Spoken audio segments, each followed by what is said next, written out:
तर सकाळची सुरुवात अशी काही झाली. सकाळी सकाळी भाजीला काही नव्हतं तर शेतात गेले भेंडी आणण्यासाठी. जातानीच मी थोडेसे शिळ्या चपात्या आणि नैवेद्य घेऊन गेले होते, पण तिला असं वाटत होतं की मी कधी खाईल, माझ्या अंगावरच येत होती. घरी गेले, लवकर स्वयंपाक करावं म्हटलं तर गॅस संपला. मग गॅस टाकी आणली आणि जोडून घेतली. नंतर स्वयंपाकाला लागले. स्वयंपाकाचं असं झालं आहे, मला नवरात्रीचे 9 दिवस उपवास असल्यामुळे त्यांच्यासाठी वेगळं, माझ्यासाठी वेगळं बनवावं लागतं आहे.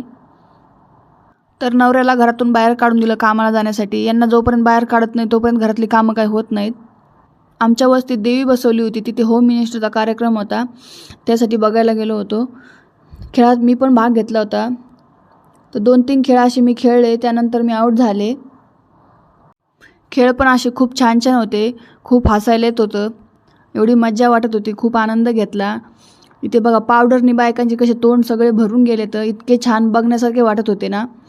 त्यानंतर इथं चिमट्यांचा खेळ चालू होता, इतर अंगात आल्यासारखं दिसत होतं.